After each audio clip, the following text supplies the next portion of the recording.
sosok Bryan Yuliarto disebut gantikan Satrio Sumantri Mendikti Saintek. Presiden Prabowo Subianto akan melakukan reshuffle kabinet pada Rabu, 19 Februari 2025, sore ini.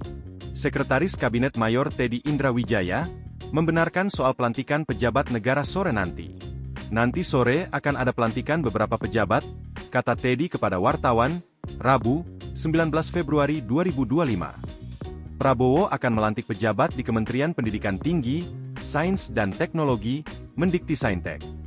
Selain itu, Prabowo juga akan melantik pejabat BPS, Wakil Kepala BPKP dan Kepala BSSN. Informasi yang diperoleh tribunnews.com, Presiden Prabowo dikabarkan akan mengganti Menteri Pendidikan Tinggi, Sains dan Teknologi, Mendikti Saintek, Satrio Sumantri Brojonegoro. Satrio Sumantri Brojonegoro disebut-sebut akan digantikan oleh Profesor Bryan Yuliarto sebagai Mendikti Saintek.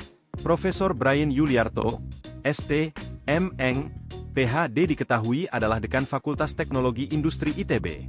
Dilansir dari ITB AC ID, Profesor Bryan Yuliarto merupakan Guru Besar Fakultas Teknologi Industri, FTI, ITB. Tepatnya, berasal dari kelompok keahlian, KK, Teknologi Nano dan Kuantum. Dikutip dari VTI ITB AC ID, Profesor Bryan Yuliarto menamatkan studi S1 di jurusan Teknik Fisika ITB pada 1999. Kemudian, ia melanjutkan studi S2 dan S3 di jurusan Quantum Engineering and System Science Department, University of Tokyo pada 2005. Download Tribun X sekarang, menghadirkan lokal menjadi Indonesia.